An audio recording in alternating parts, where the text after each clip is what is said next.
L-sponsors tiegħi tal-programm Il-Verità huma Iżdadora ta' Beauty ta' taslima għal ċari bi prodotti ta' Framezi, Lourdes Opticians ta' San Ġwan għan-Nuċċali, Irena Izaeva ġewwa l-Awra għad-Dwifer u Model Elegance ta' Buġibba u ħal-Qormi għall-ilbisi. Nirringrazzjahom minn qalbi.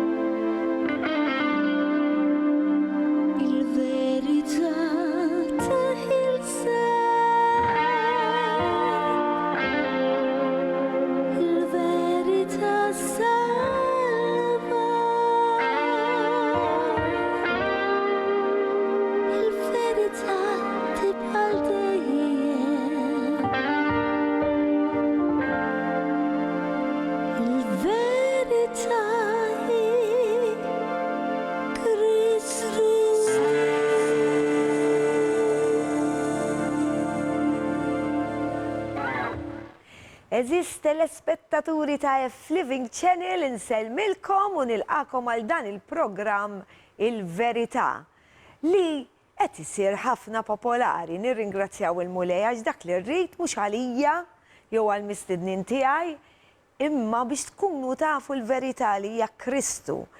Qed nisma' li qed jixxandar ukoll f'ċerti sptarijiet ukoll u jalla li dawn il-programmi kemm jekk tkunu muġewa, kemm fil-qalb u kemm fiżikalment jimlikom bil-barka tiegħu u bl-ispirtu tiegħu ħalli jfejjaqkom. Nistgħu nfiqu m'hemm bżonn irid ikollna xi mart jew xi kundizzjonijiet ta' anke il-qalb ukoll tuġa u l-affarijiet li nkunu għaddejjin minnhom, imma jalla li dan qed jiswilkom ta' ġid u l-iktar ħaġa importanti li jidħol f'qalbkom il-kelma tal-Alla li mbagħad Ġesu jsir hu t-tempju tal-ġisem tagħkom għax aħna t-tempju tiegħu. Imma min jaċċetta lil Kristu bħala Sit u Salvatur tiegħu u jitolbu maħfra. Għamluha din it-talba, għamluha tagħkom. Għamluha jaħasra ċċettawh għax għadkom ma tafux imbagħad kif tibdew taraw intom il-ħajja sakemm tiltaqgħu miegħu wiċċ imwiċċ. Għax tiltaqgħu miegħu dak il-ħin għax jibda jgħix fikom u jibda jmexxikom u jibda jurikom għat-triq għal għandu għax it-triq hija dejqa ta' Ġesu qalilna imma għalfejn m'għandniex ngħaddu minnha aħna. Fil-fatt is-suġġett dak huwa tal-lum. Imma, nixtieq ngħidilkom xi ġrali s-sibt li għadda jiena. Kemm il-darba mur inkanta ġew waqt funerali u naf li din il-parti tal-Bibbja tintqal fil-funerali, imma issib partikolarment bdejt nistenna vers ġej ħalli jiena ngħid Halleluja jew Amen għax hija xi ħaġa dal-vers huwa importanti ħafna. Ħanibda naqralkom jien kemm il-darba qedtilkom u fil-fatt għamilt programm fuq YouTube qiegħed il-programm mill-11 il-wieħed fuq il-ħatfa meta jiġi Ġesu għall-Knisja. U Pawlu jispjega anke Ġesu jgħidha f'Matthew 24 u hemm ħafna drabi oħra li din hija xi ħaġa dottrina maġġura fil-kelma tal-Alla, importantissima ħafna. Imma ħanibda naqralkom u mbagħad meta niġi għal fejn qed nistenna biex ngħid Halleluja, nispjegalkom x'ġarali. Mela, jien ħanaqralkom mill-ewwel ittra tat-Tessalonkin. Kapitlu 4, din sa anki jiena qiegħda fuq il-karozza fuq wara. Jekk taraw il-programm sa taraw x'għandi miktub jiena wara tal-karozza biex kull min qiegħed warajja u kemm il-darba waqfuni n-nies u turisti min hemmen u min qabad jitħaq u min telaqlem kif għamlu l-istess il-Ġesu din mhux jien qed ngħidha imma din hija l-kelma tiegħu.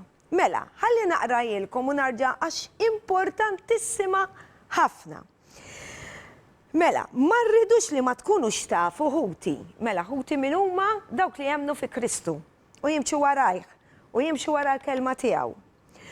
Fuq dawk li reqdin fil-mewt, jiġifieri dawk li raqdu r-ruħ tagħhom qiegħda il-ġenna, biex ma ssewdux qalbkom bħal l-oħrajn li m'għandhomx tama. Mela, issewdux għax ara xi ġmiel ġej. Jekk aħna nemmnu li Kristu miet u qam mill-imwiet, hekk ukoll Alla jiġbor miegħu lil dawk li raqdu f'Ġesu. Issa ara sa jgħid. Dan ngħidulkom fuq il-kelma tal-mulej, jiġifieri fuq il-kelma ta' Ġesu. Jiġifieri li aħna li nkunu għadna hawn ħajjin għal-miġja tal-mulej. Ħanarġa' nirrepetiha ta' jiġifieri li aħna li nkunu għadna hawn ħajjin għal-miġja tal-mulej. Ma mmorrux qabel dawk li jkunu raqdu, jiġifieri dawk li mietu fi Kristu. Għaliex il-mulej innifsu mal-kmant, mal-leħen tal-Arkanġlu u tromba ta' Alla jinżel mis-sema u dawk li jkunu mietu fi Kristu jqumu l-ewwel. Mbagħad aħna li nkunu ħajjin, u din dan il-vers mhux qiegħed hekk meta jinqara waqt qudiesa.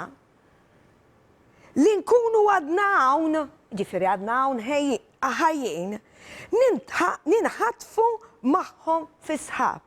Dan il-vers neħħewh. Meta din hija ħaġa importantissima ħafna.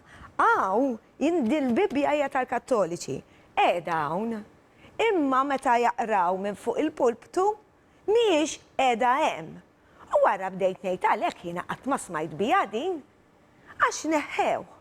U għadkom ma tafux periklu ta' li inti tneħħi anka vers wieħed mill-kelma tal-Alla. Għax tiġi kundannat, tmur l-infern ta' periklu kbir tal-waħx. Ma nistgħux aħna nżidu jew innaqsu mill-kelma tal-Alla. Jiena għandi responsabilità kbira waqt li qed nipproduċi dal-programm. Jien irid inkun konxja ta' xi qed nagħmel bekk irridu nitolbu biex dak il-kliem li qiegħda ngħid ikun ġej mill-Ispirtu Santu mhux minni. Għax jien għandi responsabilità hawnhekk jiena m'iniex qiegħda bħala Felicien Brinkat kif tafuni bħala kantanta u hekk. Jiena qed nirrappreżenta, jiena ambaxxatriċi ta' Ġesu. U rrid noqgħod attenta. U bekk jiena ngħidilkom jien m'iniex perfetta wkoll, imma mbagħad jekk nieħu żball imma mhux b'intenzjoni, ngħidilkom hemmhekk ħadd żball, kulħadd jieħu żball. Imma importanti li jiena nxandar il-verità, għax dak għalhekk qiegħed dal-programm li nxandrilkom il-verità dwar Kristu. Li Kristu stess huwa l-kelma. Il-kelma li ħarġet minn fomm Alla, li krejat id-dinja. Imma di mhix qiegħda hemm. Mela mhux kulħadd sa tiqaflu qalbu. Hemm min sa jibqa' ħaj, jkun għadu ħaj u jittieħed mill-mulej u mbagħad il-ġisem tiegħu jitbiddel. U din kunu għafuha ja ħasra. U din ħaġa tant qegħdin jiġru affarijiet minn dawn. Ġej tal-Knisja titħallux hawnhekk fid-dinja għassa jiġru ħafna affarijiet koro wara. U mbagħad l-Ispirtu Santu jkun ittieħed jew il-kelma tal-Alla jekk ikolkom Bibbja ħadd tmexxikom għax ikun hawn ħażen iktar milli hawn illum. Illum anke Malta stess qiegħed jiġri. Nies bla ħwejjeġ fil-pjazza, fil-pjazzett, iġibu fuq Facebook. Naqas qegħdin jindunaw daw, valuri qegħdin jispiċċaw. Dan huwa l-valur, il-kelma tal-Alla. Tħallu wiex ja ħasra. Ħankompli naqrajilkom. Mela, imbagħad aħna ħanerġa' nirrepetiha, vers 17. Li nkunu ħajjin, li nkunu għadna hawn, ninħatfu magħhom fi sħab biex niltaqgħu mal-mulej. Kif ġmiel. Flajru, ħaniltaqgħu miegħu, fejn ħejjilna dak il-post li qalilna fi Ġwanni 14. Hekk inkunu dejjem mal-mulej għamlu l-qalb lil xulxin b'dan il-kliem. Vers bħal dak, sabiħ, tħalla barra. Mhux fair, mhux fair, ma kienx fel-laqas għalija li ma kontx naf jien, għax jien kont naħseb li kienu qed jgħiduli l-verità. Il-verità fitxuha illum ma' skużi hemm l-internet jekk ma kollox issibu it-tajjeb u l-ħażin. Intom sa tmexxu intom bil-maws. Daqshekk. Mela għax meta nibda imma rrid ngħidilkom din għax hija xi ħaġa verament sabiħa u jiena il-mulej dan li jrid ixandrilkom. Is-sabiħ ta' xemx jistennina. Il-wirt tagħna li qiegħed hemm fis-sema dak mhux li ħallunna l-ġenituri jew ma nafx xiex u jkun hemm ħafna ġlied jaħasra fuq il-flus u f'daw l-affarijiet materjali għax maħna sa nieħdu xejn. Ħanaddu għal-feature għax meta nibda ngħid nintela tant bl-Ispirtu Santu li ma nkunx nista' nieqaf. Il-feature huwa dwar dak kollu li sa nitkellmu dwaru illum. Hija it-talba propja ta' Ġesu, għax the Lord's Prayer li jgħidula t-talba ta' Kristu, jaħsbu li hija dik meta il-mulej tagħna pattern, eżempju ta' kif għandna nitolbu lil missier fismu. Ħobżna ta' kuljum għatina llum, imma hu jrid mhux repetizzjoni jew xi ħaġa. Irrid dik tajinna bħala pattern. Għax hu Alla ma jridx repetizzjonijiet. Alla kull ma jrid relazzjoni. Li nitkellmu kif qed nitkellem magħkom bħalissa għandi l-kamera qudiemi imma intom qegħdin tarawni. Qed nitkellem magħkom relazzjoni mhux repetizzjonijiet irrid. U waraw x'talab Ġesu ħanrukom u ħanidħlu fil-font ta' x'talab Ġesu fl-ort tal-Ġetsemani li qiegħda fil-Ġwanni 17. Araw dawn il-feature, un bat nidħlu fil-font tagħha.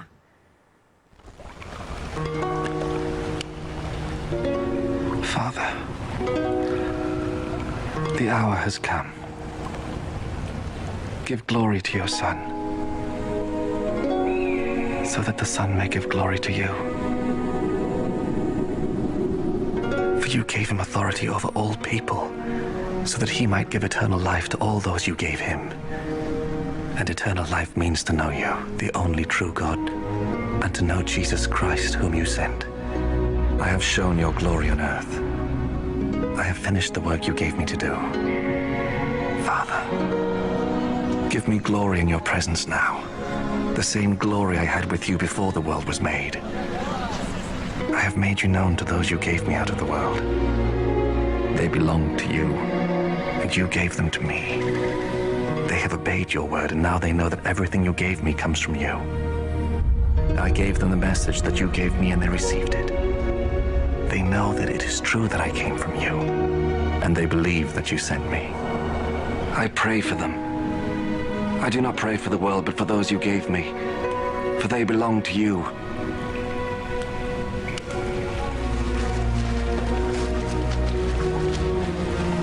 All I have is yours. And all you have is mine. And my glory is shown through them. And now I am coming to you. I am no longer in the world, but they are in the world. Holy Father, keep them safe by the power of your name. The name you gave me. So that they may be one. Just as you and I are one. While I was with them, I kept them safe by the power of your name, the name you gave me. I protected them, and not one of them was lost, except the man who was bound to be lost, so that the scripture might come true. And now I am coming to you, and I say these things in the world, so that they might have my joy in their hearts in all its fullness. I gave them your message, and the world hated them, because they do not belong to the world, just as I do not belong to the world. But I do not ask you to take them out of the world. But I do ask you to keep them safe from the evil one. Just as I do not belong to the world, they do not belong to the world. Dedicate them to yourself by means of the truth.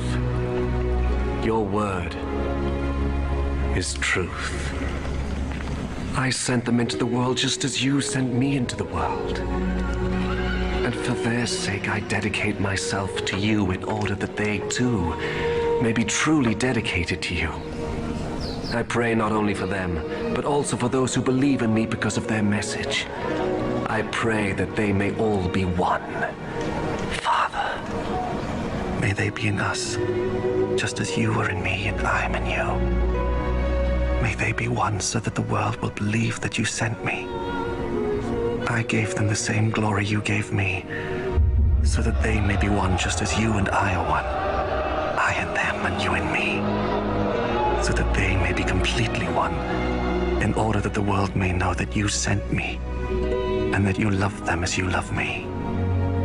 Father, you have given them to me, and I want them to be with me where I am, so that they may see my glory, the glory you gave me. For you loved me before the world was made.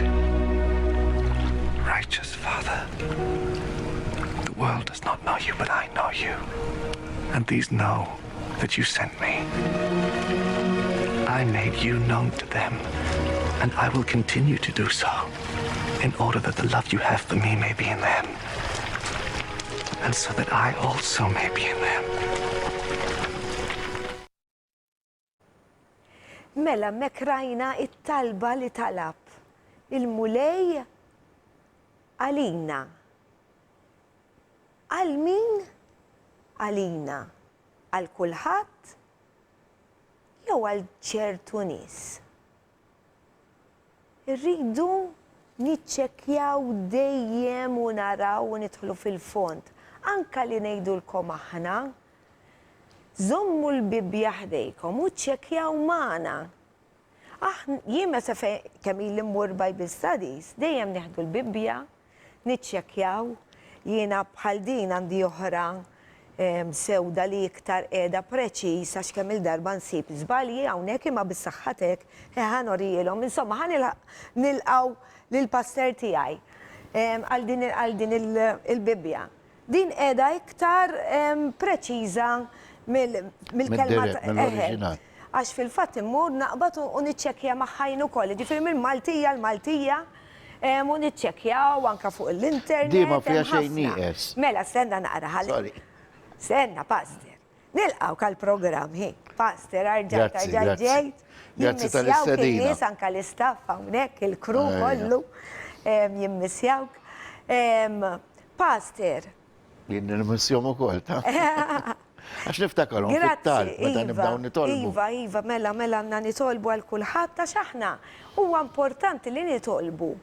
Ukoll għal dawk li nkunu tajnihom il-kelma. U dak il-ħin forsi jinnaf. Jew ikunu aċċettawha, jew ma aċċettawiex. L-importanti li niżiraw, inkomplu nitillu, għax huma jkunu jafu l-verità. Intom qegħdin tkunu tafuha l-verità. Issa stalikom jekk taċċettawiex jew le. Issa dik hija għażla tagħkom. Mela, Pastor, illum sa nitkellmu kif diġà qed fuq il-kelma tal-Alla sintendi dejjem bħal dejjem, imma fuq it-talba li talab Ġesu fl-ord tal-Ġetsemani. Tihom naqra introduzzjoni kemm għad baqgħna għall-riklami. Ok. Jew jekk fil-każ nibdew min issa, għax għandna ħafna Mela għandi xaġa li tawili tas-Sunday School. Iva, orrajt, qabel ma nibdew fuq is-suġġett. Mux għaxa għal-pastor, ta' ma jaru l-apprezzament, nalmu fil-Sunday School, nalmu li rtu kollok apprezzament li xjuħ tal-Knisja, anki fil-età. U ta' unidi, ħelwa bis il-teacher ġudbija u t-tfal għandhom wahda u kwa. Charlene li kienet. Charlene. Waħda mill-mistidna tagħna. Charlene, teacher, professional. Stanna, marru li d-wifer, kellhom li ċaħat, ma nafx min. Kemm ħelwa. Tinfetaħ bħala scroll. Għax qabel l-iskrittura kienet fuq scroll lek, tara?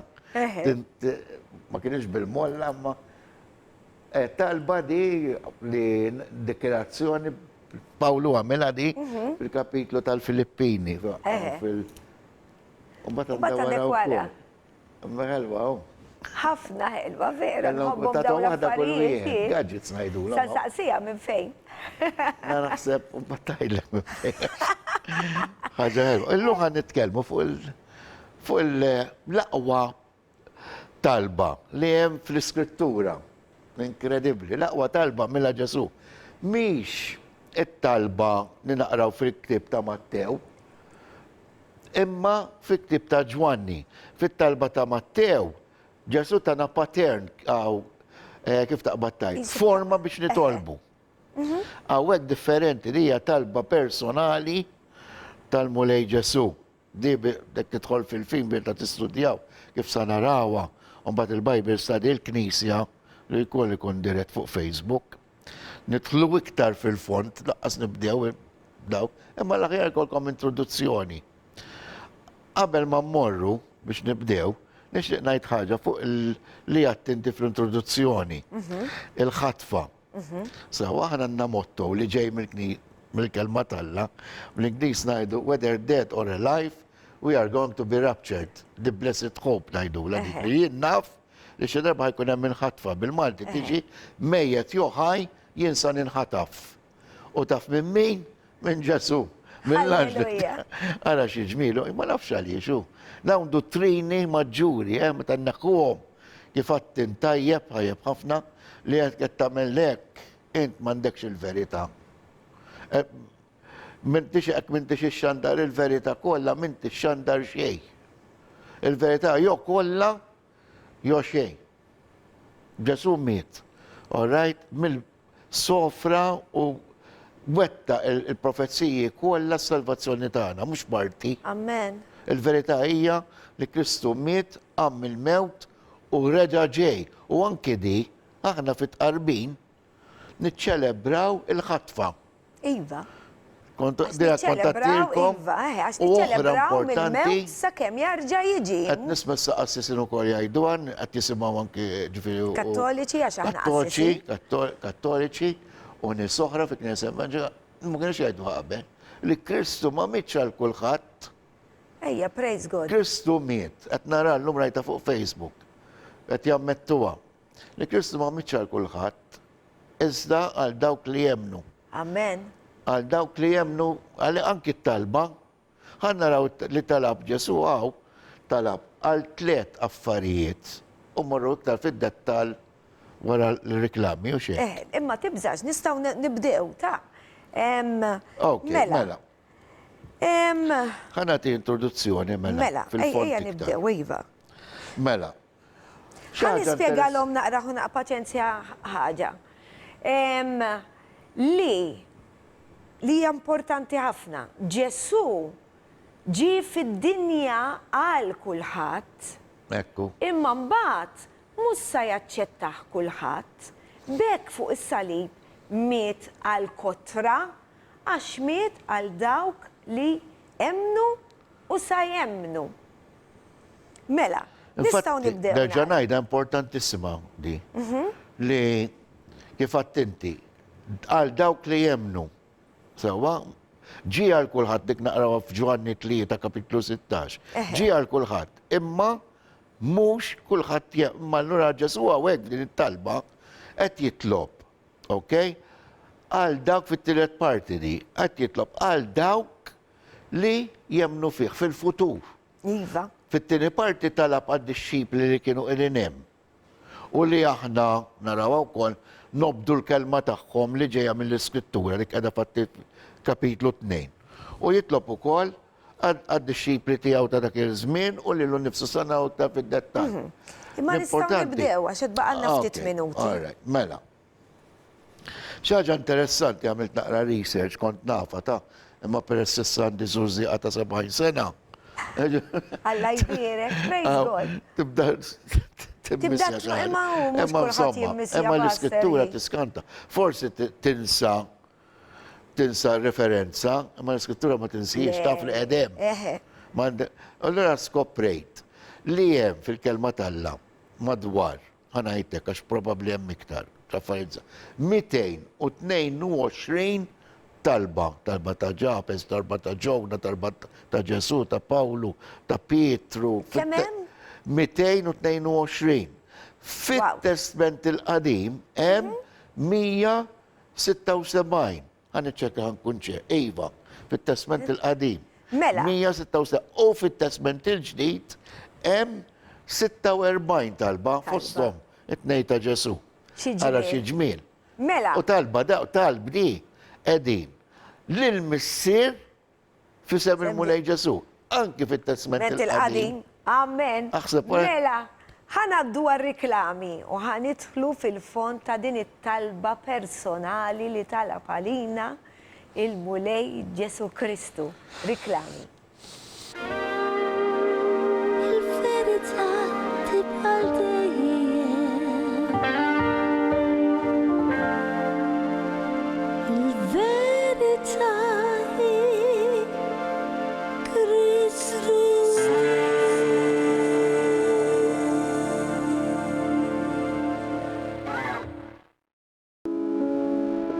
L-sponsors tiegħi tal-programm Il-Verità huma Iżdadora ta' Beauty ta' taslima għal ċari bi prodotti ta' Framezi, Lourdes Opticians ta' San Juan għannuċċali, Irena Izaeva ġewwa l-Awra għad-Dwifer u Model Elegance ta' Buġibba u ħal-Qormi għall-ilbisi.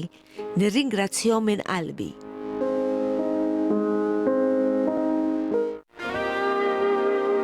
Il-verità tibqa' dejjem. Il-verità hi Kristu.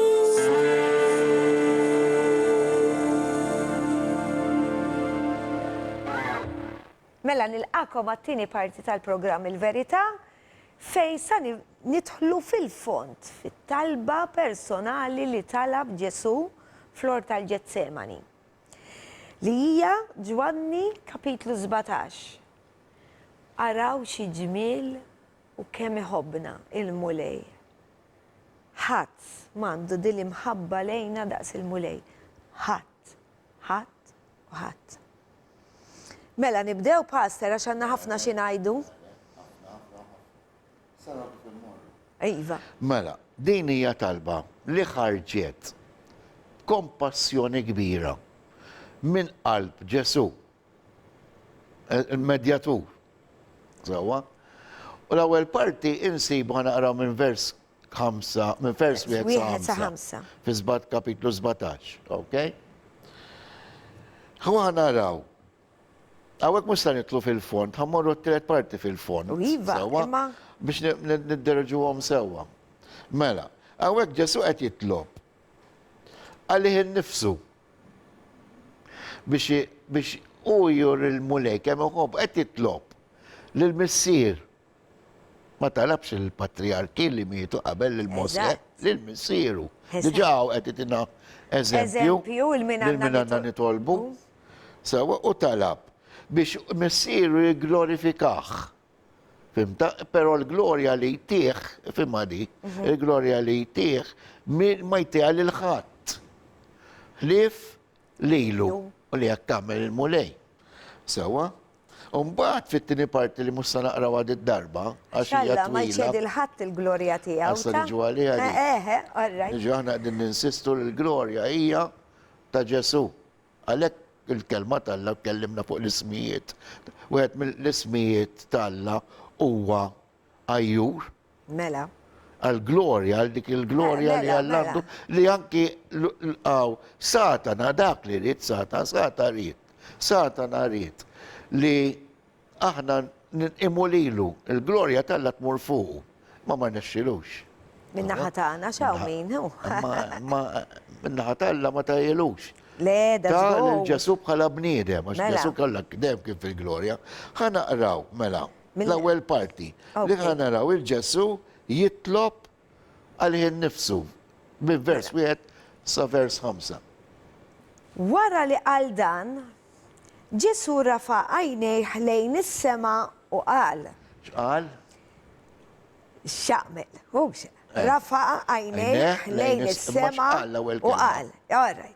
Missier. Mela, x'għallimna fil-talba tiegħu biex ngħidu? Missier. Mattew. Li inti fismewi. Għajtu l-eżempju kif il-kelma tal-la Eh? Issa kieku Ġesu rrid jitlob il-xaħat. Kien isemmiħem. Eżatt. U għana raw iktar qoddim. Ma mimkien isem ieħor. Mimkien. Mela, missier għandna din il-barka li nistgħu nsejħu l-alla missier aħna. Mhux kull reliġjon ta' jsejħalu missier, aħna missier ta' abba missier xi ġmien. Nistgħu ngħidulu missier. Mela, ħalli inkompli. Missier, waslet is-sija. Għati glorja lill-libnek biex liben jagħti glorja lilek. Għax huma ħaġa waħda. Ekku. U l-istess ħaġa. Bħalma int tajtu is-seta fuq kull bniedem biex jagħti l-ħajja ta' dejjem lil daw kollha li inti fdajtlu. Din il-ħajja ta' dejjem. Isimgħu x'inhija l-ħajja ta' dejjem. Li jarfu lilek Alla waħdek Waħdek. veru Waħdek.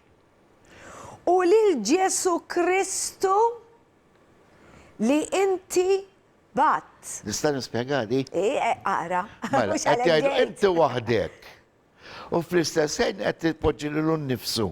Miegħu. Malla, għax qal Ġesu qal taraw il-missier, taraw lili. Qed taraw hawn tidħol Huma il-kelma ħaġa waħda. Trinità. Mela. 3 persuni falla wieħed. Eżatt. Issa tinsiex li Ġesu qed jitweb bl-ispirtu hemm bir-ruħ tiegħu għattilkom minn qalbu u raj bir-ruħ il-qodos.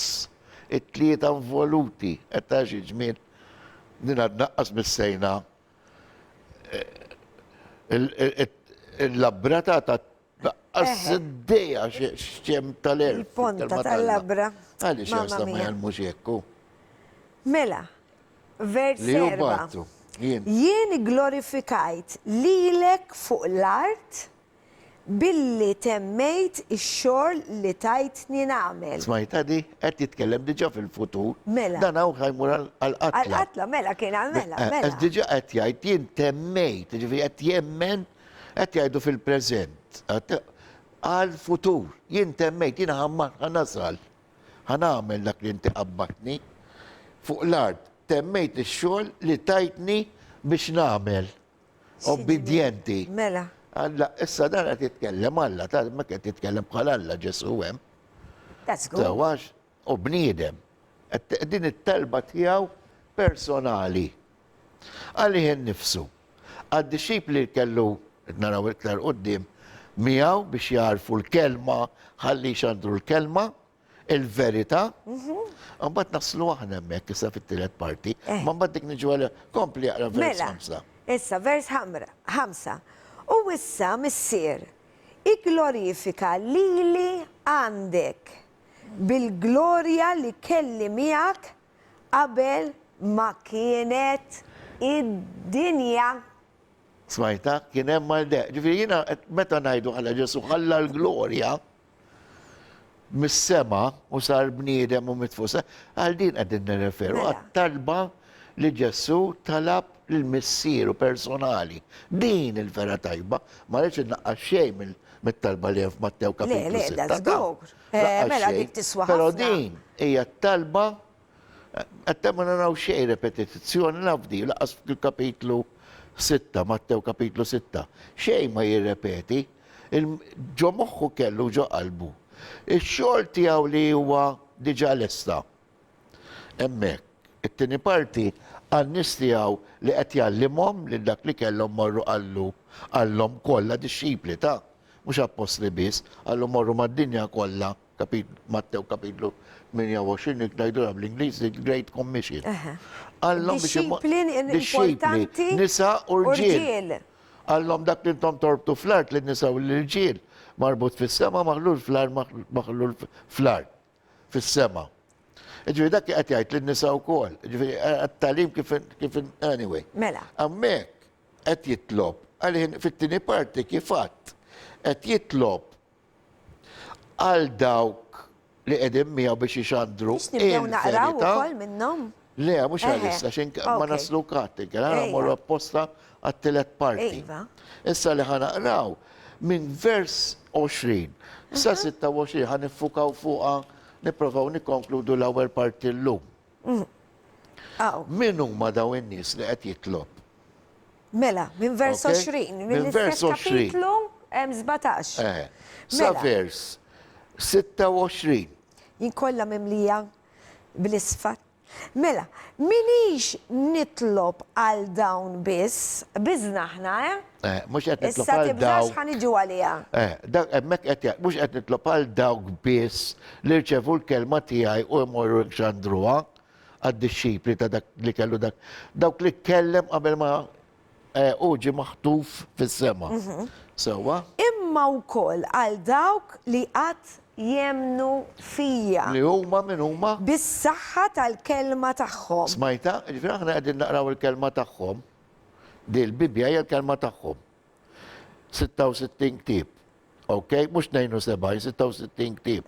Għal qed jirreferi għal kelma tat-testament il-ġdid li ħatiġi il-qoddim mill-disċipli tiegħu, mill-apostli tiegħu li narawhom hemm. U referenzi għal-testament il-qadim. Għax tinsiex li dal qed jitkellem fuqhom huma d-disċipli kitbu Pawlu, Pietru, Ġuda, Ġagbu, qed tifhem l-Apostlu Pawlu semmejtu, Pietru u oħrajn, u l-Apostli, l-Evangelisti. Sewa, u Luqax kont sa ninsih li ġibalta wkoll dak. Għal daw qed jgħidu u nisbħalhom li kitbu. Issa, U inti semmejt Ġagbu mill-istess ġuf da. daw kullu mill-istess ġu. Konna spiegajnijielu. Issa, Ġuda mux li l-Iskarjota, ta' Eżatti, Ġuda, u Kristu. Min wara, meta Minn għaraf- Marija, minn Eżatti. Marija. U da qed jitlob importanti, Ġesu qed jitlob għalik li tajt ħajtek il-mulejn, batt is-salib u qed timxi warah. Int li ddeċidejt li tobdi l-Ġesu fil-mamudija bħala kbir u timxi warah. Tobdi l-Iskrittura u l-Ispiritu Santu jgħinek biex tifhem din l-ittra ta' maħabba u tobdi l-Ġesu. ħatmu perfett. Imma Ġesu tana triq tal-verità li hija li jekk jiena nammetti li għamil dnub, irrid immur għand il-missi fisem Ġesu, jew għand Ġesu, il-korġek l-Ispiritu Sant, u titolbu maħfra. Il-frażi hija missier aħfilli għax nibt. Naddafni bid-dem ta' Sina Ġesu Kristu. Int ġejt maħfur. Tkun fejn tkun. Tiġi tkun fejn tkun la qoddim bniedem, tkun fejn tkun. L-importanti u li inti għaraft li int għamilt id-dnub. Sewa, għalhekk aħna ngħidu inti ma dekx skjaf ta' dnub imma sirt l-autorità fuq id-dnub, bl-Inglis Master, ta' għalix, għax issa kapaċi jien ngħid li għad-dnub u jekk għamiltu kapaċi nitlob maħfra u Ġesu jnaħħijunna. Dak id-dnub dnub li semmejnija kull darba li ma jinħafirx huwa li tisħet l-Ispiritu Santu, ġifieri. Ma tajt ma temmix l-Ispiritu Santu li hu persuna għalix. U li qiegħed ġo fik li inti t-tempju, l-għawelet ma tkunx imwilet mill-ġdid. Il-born again, li aħna evangelisti il-born again. Ma tistax tiddikjara xaħa klim sabiħ fuq Kristu, jien ma nistax u Filisjen, u Filisjen u oħrajn jiddikjaraw li Kristu għal-mulej, li jekk ma tajdux permezz tal-Ispiritu Santu. L-Ispiritu Santu tiħdem ġofina u kol, anki għaw bisu għed id-daħlu. Ġifiri, issa għed jitlob. Mela, konna Ġesu- wasalna tal-kelma tagħhom. Issa, vers Kompli. 21. Nitolbuk li kunu il-koll ħaġa waħda. Mela. Għana xed jitlob da, għawek din fija ħafna laħam. Biex ikunu, aħna ħaġa wahda, xini xaġa wahda? Eklezja. Knisja, u. Knisja, bik tifissa eklezja, xini knisja? Knisja huma l-aħwa l-re tagħhom u l-vigarju tagħhom u l-lider biex nifmu tagħhom huwa biss Ġesu. Li vikarju u kol tista L-Ispiritu Santu vigarju. Saċerdot wieħed bissa, u Ġesu Kristu. Ma vigarju hija l-isem li jingħat għall-Ispiritu Santu. Santu, ok. Titlu tal-Ispiritu Santu. Għax aħna tkellimna fuq it-titlu Alla. tal-labis, u bada mismil tal-Ġesu u għall-Ispiritu Għall-Ispiritu Santu. ukoll. Para kelma paraklit, aħna tintukom daw il-hints. Imma wara kull għedin najdu d-statement għedna, vizibilju ta' erf. Vizibilju ta' erf. Ok, li ħana qasbis nibdejna ta' ma lefna l-erf kollu għana. Sa' nirċevuhum bat meta nkunu miegħu. Fimta? Issa, qed jgħid, biex aħna nkunu ħaġa waħda, ċiġifieri, knisja waħda, ekklesja waħda, sewa, imma ħafna knejjes. Infatti ma ssib imkien fil-kelma tal-la referenza għal knisja waħda, knisja waħda taħt Kristu. Imma jinfirxu fi knejjes lokali, fi ktib tal-Apokalissi, hemm 7 knejjes imsemmijin. Pawlu jsemmi Efesi, Korintin, Filippaj, Tesalokin, daw kollha knejjes differenti, kollha autonomi, però spiritu wieħed, Amen. Spiritu Santu li jidderiġik għal mulejn Ġesu. Ir-raj. Memx raj ieħor bħal Ġesu sakkana niklamaw u namlu imma ssib imkien. Laqqas din it-talba referenza għal xi ħadd li ħajħalli Ġesu wara kieku sibem. Kieku jinaħalli xi ħadd. Jiena mhux għal dejjem hemm, fil-Knisja ħanħalli raj warajja. Imma jien fit-talb tiegħi il-missier nsemmih dak ir-raj bħal ta' qabli, alla volja ma kellix idea ta' qasrit biss ta' fuq it-testimonjanza tiegħek, kien jitlob għalija biex jien ħalli raj. Ġesu ma talabx għal-rajja, għax ġiġa hemm ir-raj. Fimta? Rajja fit-knejjes lokali. Dik hija knisja mferxa mad-dinja kollha autonomi bi spiritu wieħed li nkunu wieħed. Mhux għaqda fil-ġisem, għaw qed jitkellem Ġesu, dak hemm talim separat fih għadik. Aħna mhux għaqda fil-ġisem, nħobbu xulxin, ma mhux dejjem ikun hemm l-agreement bħala bnedmin, imma fl-ispirtu wieħed mhux dak jiffollow jal dak, jiffollow jal dak. Aħna ngħiduha fil-Knisja u nispera li ħafna pastors jgħiduha wkoll, bħalma qal Pawlu, jien niffollow jaw l-Alla, mux li niffollow jaw li, għax jien niffollow jaw l-Alla, għax jien niffollow jaw l-Alla, kif tarawni nizgarra, hupp! Warbuni, mal-lawel, għalek aħna kif attenti tajjeb sew, fil-introduzzjoni dun noqogħdu attenti xin xandru, men sa nuħu sogru, għanuħu sogru, innaqqas, jonżid, kompli fil-sien. Mela, ġabeda jaddi l-ħin. Mela, issa, 21, għax tkompli, mela. Kif inti fija missier u jiena fik, ħajkunu huma wkoll ħaġa waħda fina biex hekk id-dinja temmen li inti batni. Sewa, tara jiena fih biex id-dinja temmen li inti batni bħala it-tifel waħdini tiegħu, begotten Son of God. Sewa, qed jitlob biex aħna nemnu noħduha fina tiegħu in-nies tiegħu, aħna nobduh fil-mamudija, naqbdu s-salib u nifolowja.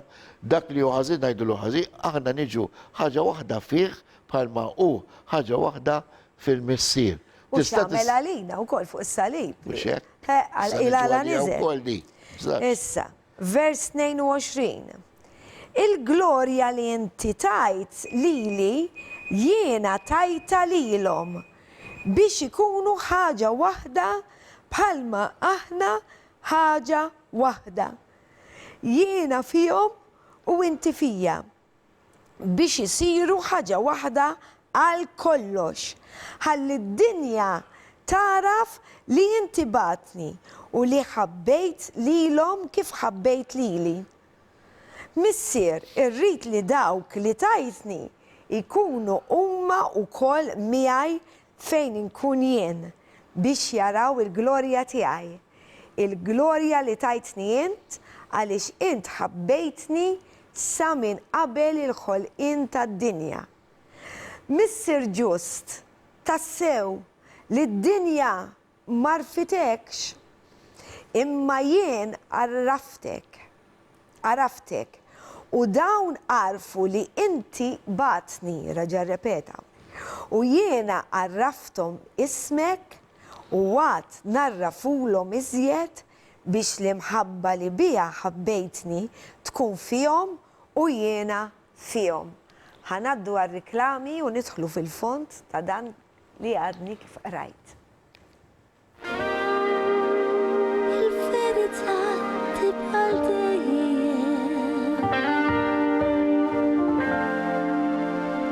Il-verità hi Kristu.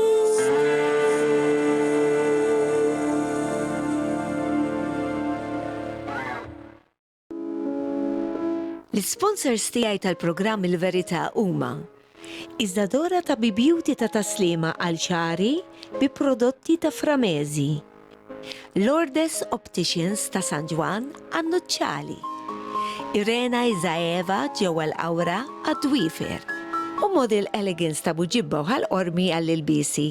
Nirringrazzjahom minn qalbi.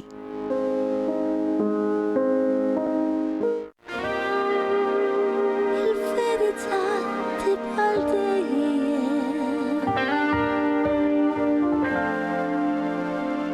Il-verità hi Kristu.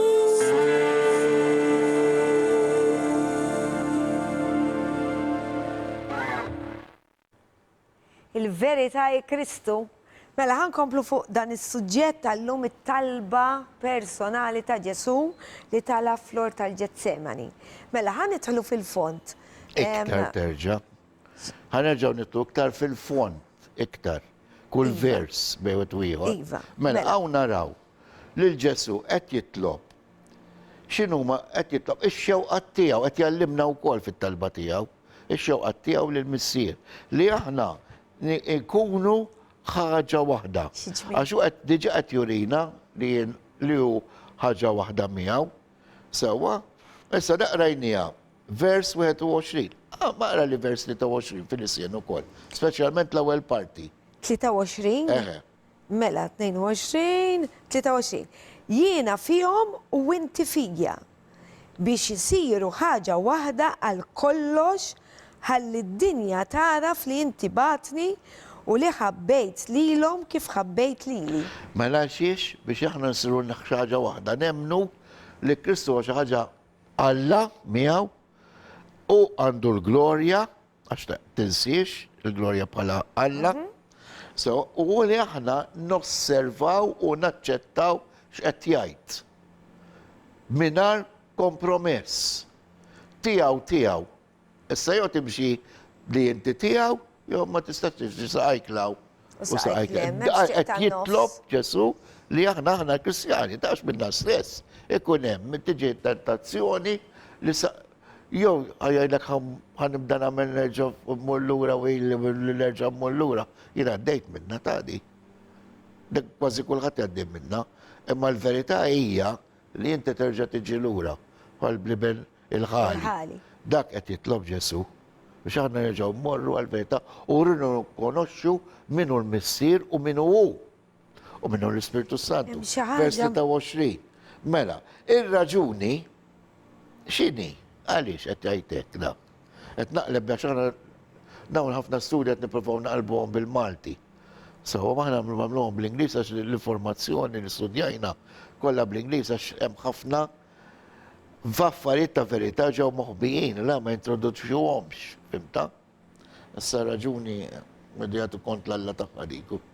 Ir-raġuni hija ovvja li aħna nkunu wieħed flimkien, spiritu wieħed u ma' Ġesu u ma' Kristu qed naffażizza fuq għadi biex nurikom kif Alla jrid ma jridkomx tagħtu il-glorja lil ħadd. It-tinik mandament, semmejnih nar il-ħadda fit-teaching. Sewwa, rġajna, dejjem hemm tmur hemm. Inti dejjem anki t-talba ta' Ġesu, toħodna hemm Minu Alla, minu l-medjatur. Din hija l-verità. Il-medjatur tfisser dak Li li huwa Ġesu. wassal it-talba tagħna. Wieħed hemm skont il-kelma talla, wieħed medjatur, wieħed li waslinna t-talba tagħna li huwa Ġesu Kristu. Mem lebda it-tieni, it-tielet mem ħadd iktar. Mela, Mela, issa Pastor, hemm ħanaqraw. xi ħaġa li laqtitni ħafna li Ajde. f'dak il-vers 23 u li ħabbejt lilhom kif ħabbejt lili. Tifiri Alla kemm Dika, iħobbna. dan milux għattilkom, hemm il-kelma talla. Lana fil-Bajbil. Tifiri dan għaddam il-passjoni għalina, telqu l-missier fuq is-salib. Stenna naqra. Għawek. ħajaddi mill-passjoni. Iva. Tinsiex li huwa għaddam it-terturi diġa fi ħsibijiet. Fi ħsibijiet. Mux ħsibijiet ta' saqaq ħajajtaħ ġismu ta' għalla volja għala x'mala mne. Mux għat li ġasubata fil-ġet ceremoni fil-ġinta fil-talba li ħajara separazzjoni bejnu u bejn il-missir dik li kienet. Mela li jara tal-dem, il-biżam dik kienet. Tad-daqqa ħarġet eħe, minn mela. ħalqu, imma l-ikbar għawċ kienet ħallinix missir dak kien l-kalċi muqoddim taqqax biex juri li ju l-missir ħaġa waħda. L-istess imħabba li Kristu li Alla l-missir għandu għal Ġesu xerrida fuq sena ngħidlek, fuq dawk li jirrikonoxxu lil Ġesu ta' Mela. lil dawk li għandhom relazzjoni ma' Ġesu x'in relazzjoni spiegajnija. Titlob kuljum, mhux tal-repetittiv ta' titkellem mal-missier fisem Ġesu, bħal Ġesu qed jitkellem mal-missier. Lafdi talba. U laqqas fil-talba ta' Mattew biex tanat il-blueprint kif nitolbu, ma ssib talb li tirrepetih. Jirbatek torqot, flok għajbek, għara imma, it-tġili tibda titlob. Sawa, u t-prova, mulla, u terġuman l-għawel. Emmek kun taf li l-Spiritu Santu jridek titlob. Anka l-ħsieb, xi kultant għada nitlob jiena u moħħi mhux imkien ieħor. Ejja. Lejlhom u lejhi skużani, imma dak it-talb stess jitfani hemmhekk biex naħseb u mbagħad nerġa' nitlob fuq dak li tolbuhom f'maħfra. Għax il-kelab pawsef, meta inti titlob l-Spiritu Santu qed tidderġi. Iva. Ġifier kien qed titlob pereżempju għalik nifsek, f'daqqa waħda simpli qed titlob. Ok, fija xie ħasin, ta' Ġesu talab għalih nifsu għaw, fl-ewwel ħames versi, talab għalih nifsu. Mela, minnu beda?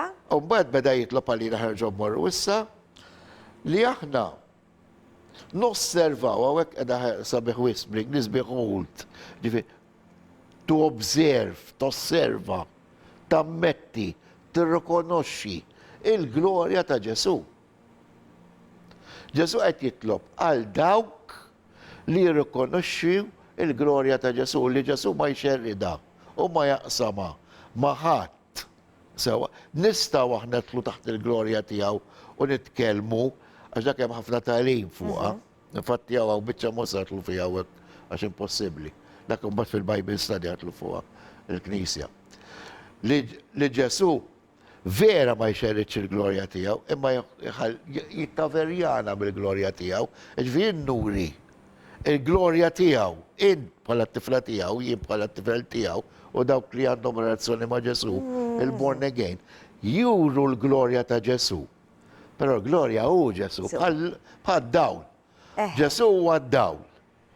Però aħna ma nimxu il-beams tiegħu bħal Mirja. Għalhekk nixel, Imma minix il-source, u mhux u s-source, aħna ma ħanix is-source, l-istess hija l-glorja. Issa da Ġesu dan is-source li hu ma rrid jaqsmu ma' ħadd. Ora, għana jlek kemmu vers meta għallu qed jitlopaw, għax ixita dak li rrid. Jieħu l-glorja minn il-missur jħodha fuqu.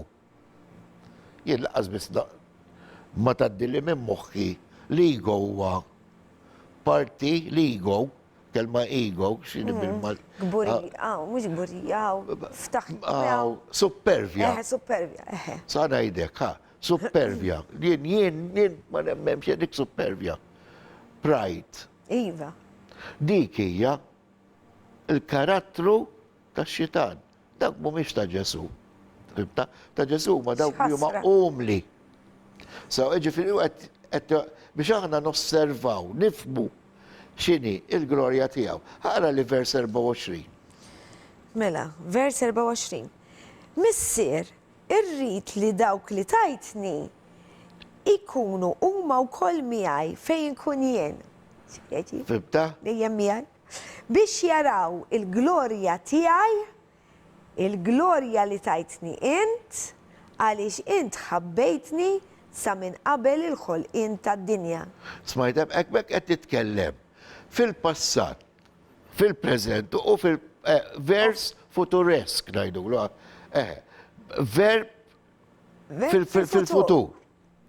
Fim, taġi għara xi ġmil, ta' jien kontem mill-bidu għat jgħidilhom, tintom tidu tirrikonoxxuh, mela tiġi tajli mbagħad jiġi ġa taħbat li fuq il-bib jipprova jikkonvinċini li Alla ħalaq il-Ġesu, Anġlu, għabba t-mur nirreferihom għal din l-iskrittura, għaxan il-verità rridu najdu għaw, ekk għandu ħazin xaħat, mela rridu ngħidu aħna ilhom. perfetti, ekk inti taf il-verità, ċaleġġani bija.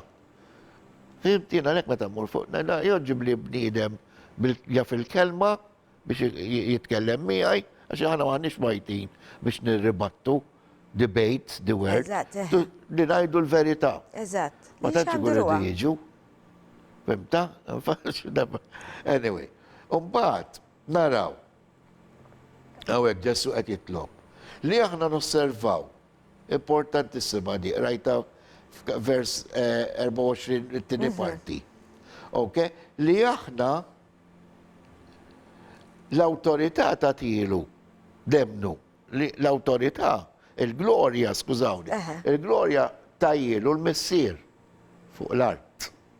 Biex juri li just sottomettaru totalment taħt il-missier għal-volja daqsu Elohim, semmejna l-ismiet ħana l-ek namlu studi u għatifix kelma Elohim fisser il-pluralità ta' għuat sawa, imma fid-dinja, għara xumilta ta' Ġesu kell, fid-dinja għat jammetti li ju sottomess għal-missier. Għalek dik id-batija U rridu nagħmlu aħna li ħajsapara wkoll. minn missieru. Missieru, da' L-istess żewġ. namlu aħna. Fimta? Għalek jiġi d-nub, id-nub għalek ix-xitar naqaw fid-nub biex jissaparana Min miegħu. minn mar missier u ma missirna Ġesu Kristu. Di id-nub għalek Ġesu sar nub. Meta ħana ngħidu Ġesu sar nub fuq is-salib, ifisser li totalment ġi maqtuħ minn Alla. Ġifri aħna meta nagħmlu d-nub, ġejna maqtuħajn totalment minn Alla. Imma bis-saħħa tal-mewt tiegħu Imma bipprovdilna. bis-saħħa ta' Ġesu, tal-mewt tiegħu, ix-xogħol tiegħu li semma Ġesu, aħna issa nistgħu nerġgħu niġu għandi ftkilna l-bib biex jerġa' jilqana. Billi nitolbuh Mela. mafra. Li hawnhekk isemmi aqra vers, le, sekondax, għanajnek xtaqrali fil-isjen. Mela, għammuru fit-tip ta' Apokalissi, għanna xit minn versi jemmek il-laħuħom, fit-tip ta' Apokalissi, għamel kapitlu 5 minn vers 6 sa vers 14. Mela, kapitlu. Ħanaraw, għaxix qed jirreferi Milli ma vers? minn 6 sa 14 inkluż. 4, 5. Ħannaraw, għaxix qed jirreferi Ġesu, xin il-glorja, ta' naħintaw, Eħe. Ġwanni, fimta fil-klib tal-axħa, Apokalissi. Apokalissi għanna nsejrulu il-revelazzjoni, sawa? Mela. Mela. Imbagħad bejn it-tron u l-erba ħlejja ħajjin u f'nofs ix-xjuħ rajt li kien hemm ħaruf. Wieqaf bħal maqtul b'7 tiqrun u 7 għajnejn Dakka ma sawx naqqa li huma 7 spirti ta' Alla mibutejn fuq l-art kollha. tal-Spiritu Santu, seba Spiritu Eħe, b'xedin mar. inkompli. Ejja. U l-ħaruf resaq jieħu l-ktieb mill-lit il-leminija ta' dak li qiegħed fuq it-tron. U kif ħal-ktieb marru jinxteħtu quddiem il-ħaruf. Rajta? L-erba' ħlejja ħajjin u koll 24 xieħ. Kull wieħed minnhom kellu ċetra u xi bwieqi tad-deb mimlijin bl-inċens li huma it-talb tal-qaddisin tagħna. Nkompli? Sa vers 14. Eħe, all right. U bdew jannu għanja ġdida u jgħidu. Int jisħoqlok tieħu l-ktieb u tiftaħ is-siġilli tiegħu għax int kont maqtul u b'demmek sib tal-Alla bnedmin minn kull tribu u il-sin u kull poplu u ġens u għamiltom għal-Alla tagħna saltna u qassisin li għati saltnu fuq l-art. Xi ġmiel, xaqqana parti minna di. Imbagħad ħarist u minn hawn madwar it-tron u l-ħlejjaq ħajjin u x-xjuħ smajt il-leħen ta' ħafna anġli li lat tagħhom kien 10 ta' eluf u eluf ta' eluf Tadnija. jgħidu bleħen qawwi. Jisħoqlu l-ħaruf li kien maqtul li jirċievi l-qawwa u l-għana u l-erf u s-saħħa u l-ġieħ u l-glorja u t-tifħir. U fis-sema Gloria xatli? u l-glorja, Jixraqlu?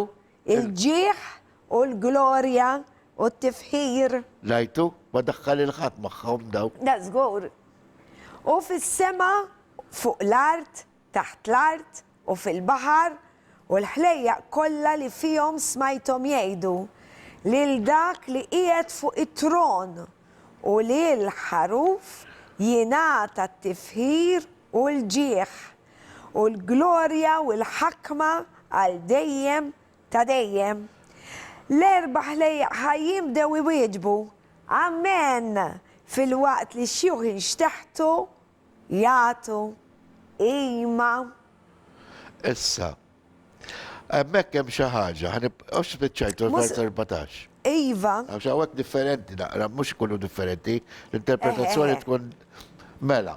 Hemmhekk rajt inti li jinċetħu quddiemu fis-sema li kienu qed nagħtu l-glorja lill-Missier, lill-ħaruf lil Ġesu. Fl-istessin il-Missija xu jirrepreżenta. Imma inti rajt xi ħaġa hemmhekk vers 13 u 12 minn għalija li tajt.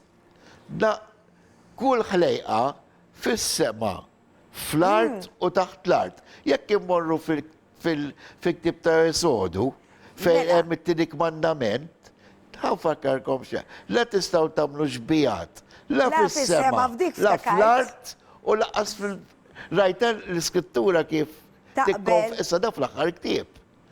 Sibta, ġifieri l-iskrittura li tirreferi l-glorja bur kollha l-arja fil-ktib ta' Esodu fit-tielik mandament. It-tielik mandament. It-tielik mandament li ngħidha u l-Kattoliċi neħħew. Ġifieri mhux qiegħed hemmhekk dan. Meta jgħidu kattoliċi noqogħdu attenti. Għax anki aħna kattoliċi, però il-kelma kattoliċi tfisser lil dawk li jemnu fid-divinità ta' Ġesu, ma tfissirx li inti salvat. Għax mhux li tebe. Il-Knisja ta' Ruma, jien referi għalija, il-Knisja ta' Ruma. Mela, ħfruli mela. Issa. Dawk li huma parti mill-Knisja ta' Ruma. Fik-ktib tal-Apokalissi, fik-ktib tal-Apokalissi, qed jenfasizza li Ġesu qed jgħidilhom daw, qed jitlob għal dawk li aħna nemnu. Din l-iskrittura li rajna fik-ktib tal-Apokalissi, kapitlu 5, li ħajjiġri fis-sema, da fis-sema tal qed jiġri hemm. Hemmhekk qed naraw diġà aħna fil-isjed. X'sa jkun hemm fis-sema fejn ħankunu aħna. Ġifieri qed taħseb inti fis-sema toqgħod hekk tħares. Naħja minn wuddejn. Da żgur. Naħja hemmhekk ħajkun hemm il-glorja nifirqu. Da żgur. Anki bħalissa jekk bniedem mint jew int. Tagħti ħajtek il-mulej taf x'jiġri fis-sema. Ma noqgħodux naħsbu fuq il-ħinijiet għax hemmhekk differenti. M'hemmx ħin. Imma hawnhekk ikonna x'iridu nagħdu għal-riklami. Taf xtajt il-kelma ta' l-anġli, l-anġli, naħseb hemm kullu dawk li kunna r-ruħ tagħna, jagħmlu festa kbira, kull ruħ. Iva. Allum għandek possibilità li tagħmel festa fis-sema int. Iva, eżatt. Tidek tagħmel da. Iva, l-anġli bis-saħħa għal-riklami issa. Għal-riklami. Ok. Ejdilhom inti pastor.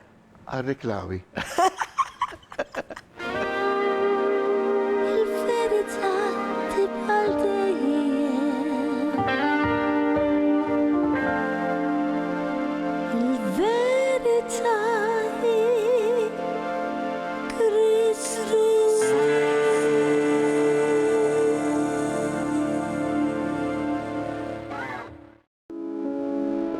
L-sponsors tiegħi tal-programm Il-Verità huma Iżdadora ta' Beauty ta' taslima għal ċari bi prodotti ta' Framezi, Lourdes Opticians ta' San Juan għan-Nuċċali, Irena Izaeva ġewwa l-Awra għad-Dwifer u Model Elegance ta' Buġibba u ħal-Qormi għall-ilbisi. Nirringrazzjahom minn qalbi.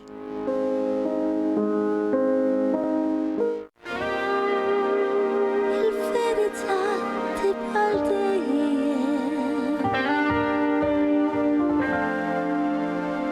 Il-verità hi Kristus.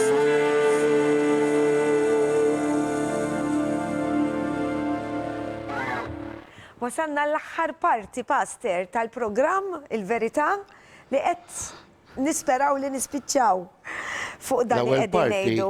l-lum nispiċċaw għazgur ta' Mela ħankomplu fuq għadi. Mela, mela. program. Mela jgħidli naqra minn fejn Mela, ħanajla, issa ħanaraw. X'talab Ġesu? Ħammorru vers 23 ħarġaw naqraw da. 23 ta' Kapitlu 17. Alright, Xorta zom mela, minn subajt Ġwanni. differenzi. Mela minn Ġwanni 17. Sa nidderġik tibża. Ok, mela. Mela, għaw ħanaraw li Ġesu jitlob li aħna narfu, insema, eżin aħna najdu l-istess, imma differenti li għedin najdu, ok? Mela għawek Ġesu għed jitlob li aħna narfu li Alla taħ il-glorja, sewa narfu importantissima li ilu biss, u t-tini ħagħaw li aħna narfu li aħna imħabba, maħbubin mill-missier, li missier jħobna, kon għedin najdu l-ewwel, Alla huwa mħabba. Il-kelma tal-Alla di fuq 4 littri bl-Inglis, L-O-V-E bil-5 bil-Malti, imħabba. Alla huwa imħabba. Ġesu huwa imħabba. Kristu, l-Ispirtu Santu, Ruħu l-Qodos, huwa imħabba. Issa Ġesu qed jitlob, li aħna narfu l-imħabba tal-missier tiegħu u tal-Ispirtu Santu. Aqrali, l-ewwel nettem il-vers ċavetta fit-tib ta' Ġwanni, kulħadd jafa da. Kapitlu 3 vers 16, Alla ħabb id-dinja li batni b'wadinu tiegħu biex aħna nsalvaw mhux ninġu Biex kull min jemmen fih jisalva, dik importanti ħafna. Aqra li vers 23 fil-kapitlu 17. Mela, 23. Jiena fihom u inti fija biex isiru ħaġa waħda għal kollox. Ħalli d-dinja taraf li inti batni u li ħabbejt lilhom kif ħabbejt lili. Rajta li aħna id-dinja, ma mhux id-dinja kollha se tarfu. Fimta? Diġa qegħdin niġu separati, mhux huwa tisseparana ta'. Aħna qed nisseparaw lil nfusna. Ġifieri min iħobbu min ma ħobbux. Hawnhekk fimta? Issa. Ħammorru. Di scrittura oħra importanti, f'sam kollox. Kapitlu 1, kapitlu 4, fl-epistola ta' Ġwanni, mhux fil-Vangelu. Ok, l-epistola, l-ewwel epistola ta' Ġwanni. Mela l-ewwel ktieb ta' Ġwanni. Mela, Kapitlu 4, vers 10. X'inhi di l-imħabba? Fiex tirriżulta li l-imħabba? Mela. U hawn qiegħda l-imħabba.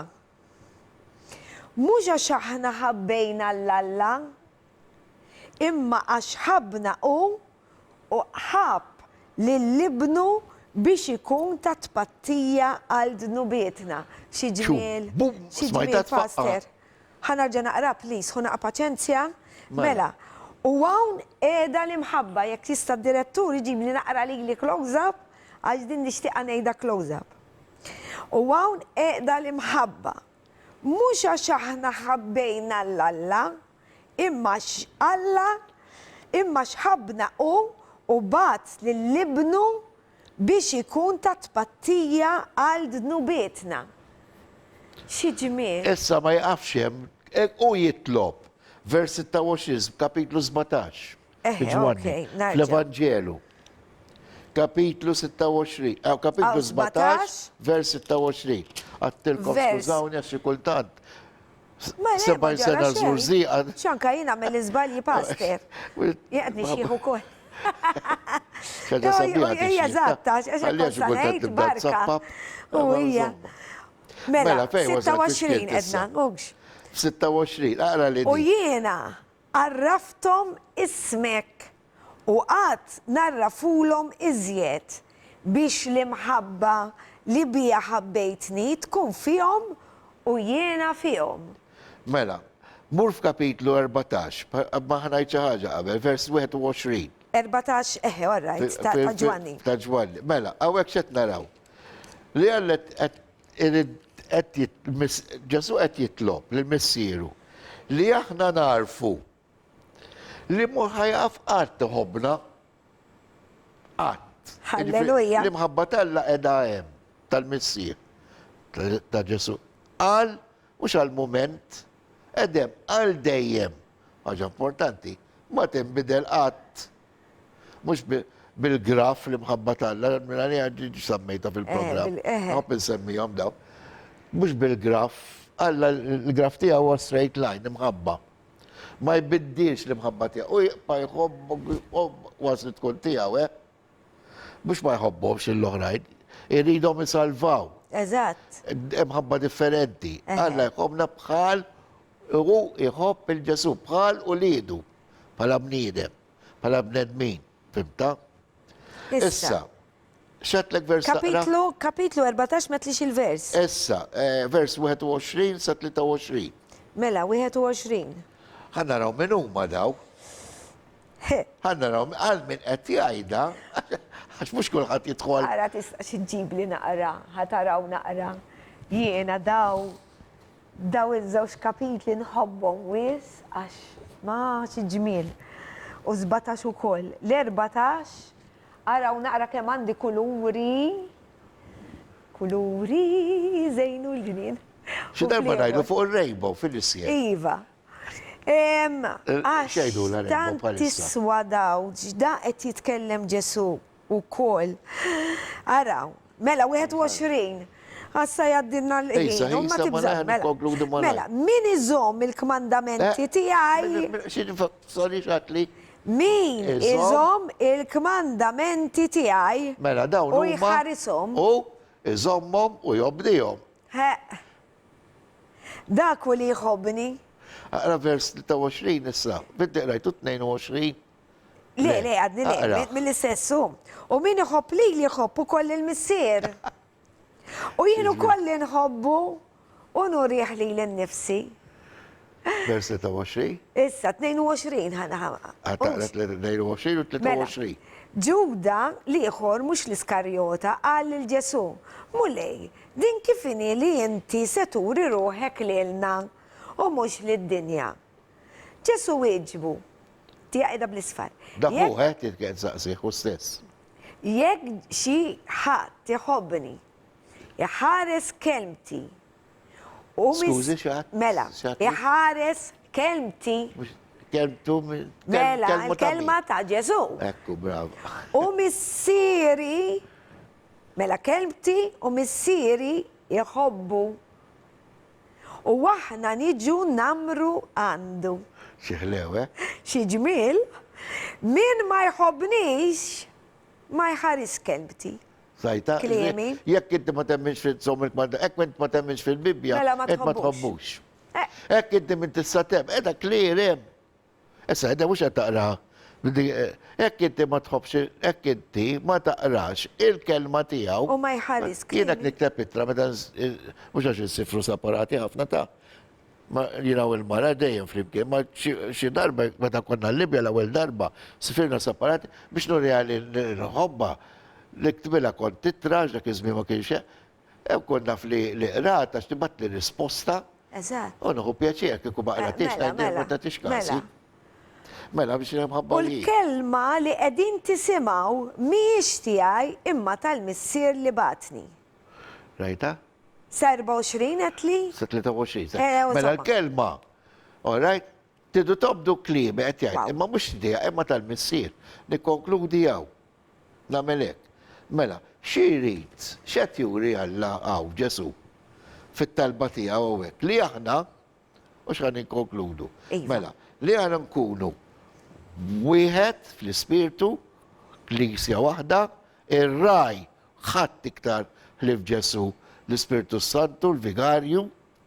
Ok, it-tieni li aħna nosservaw u naċċettaw il-glorja ta' Ġesu biss nilab talba ta' biss. Ma ta' aħna nżidu.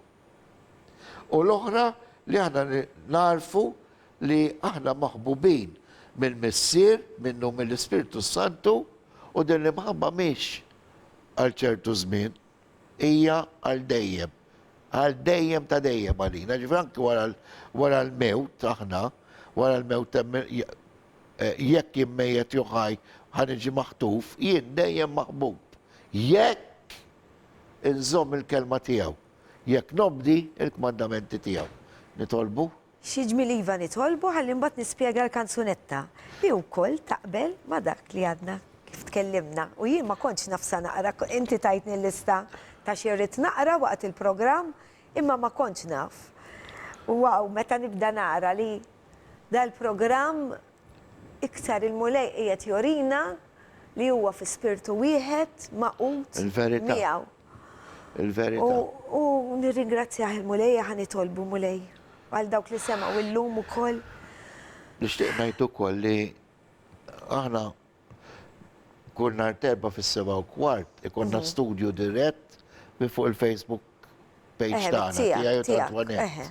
Vince Antoinette qiegħda Mbagħad maquda. ikun ukoll mbagħad nitfa' fuq il-tarnisa Tistgħu taqbdu titfgħu għax fis-7:15 nhar terba. u jiena wkoll mill-paġina tiegħi jew ta' Facebook ukoll fuq tiegħi ukoll inkun qiegħed jew inxandar is-service. Dawn huma l-affarijiet, nitkellem ġesu fuqhom intom lilna li ġejjin fil-futur, li talab għalina fil-futur, li nagħmlu affarijiet ikbar milli għamelu.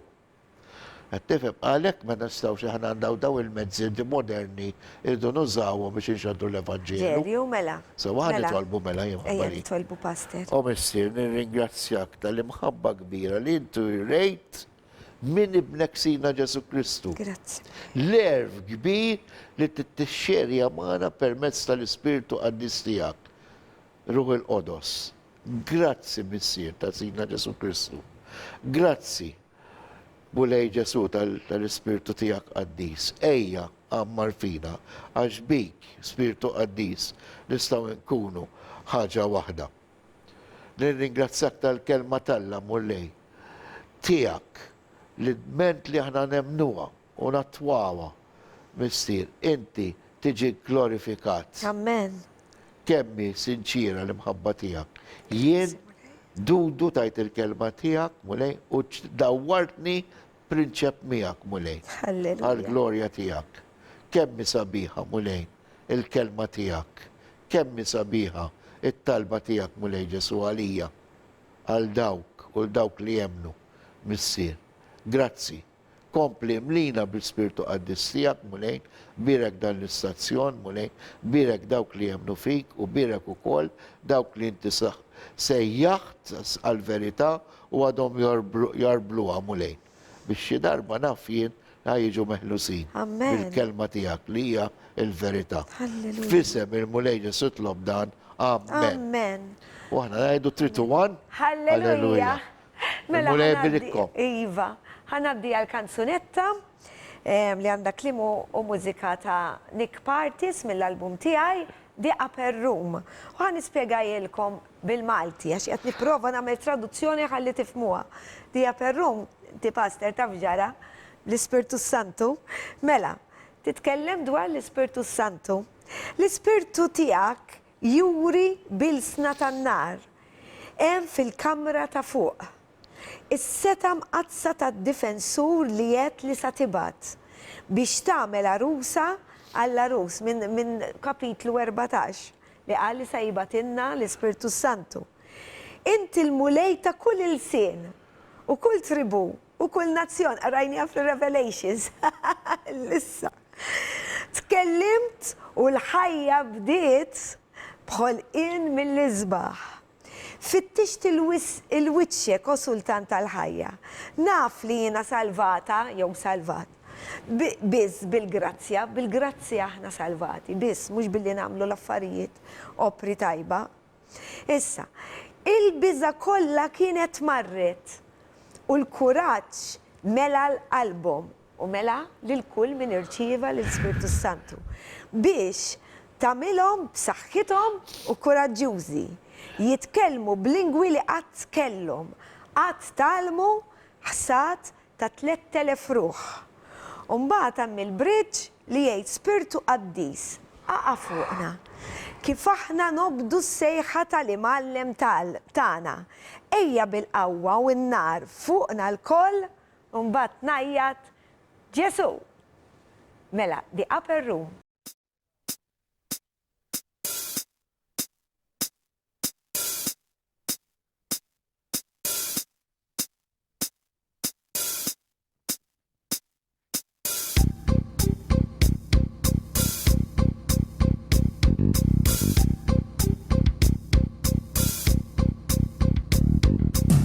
Your spirit manifests in tongues of fire there in the upper room. The holy power of the Comforter you said you'd send to make a bride for the groom. You are the Lord of every tongue and every tribe and every nation. You spoke and life began in wonderful creation. Oh Lord of life, I seek your face. I seek your face. I know I'm only saved by grace.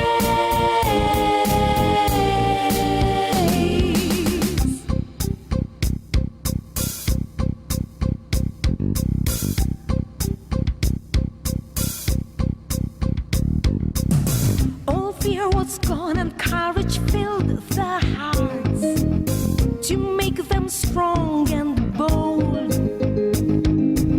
speaking in languages that they had never ever learned, a harvest of 3,000 souls.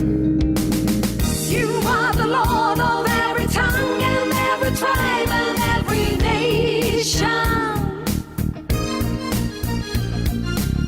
You spoke and life began in wonderful creation. Oh Lord of life, I seek your face. I seek your face. I know I'm only saved by grace. Holy Spirit, fall as we obey our Master's call. Come with power and fire upon us all. Jesus, you are the Lord of every tongue and every tribe and every nation. You spoke and life began in wonderful creation. Oh Lord of life, I seek your face. I seek your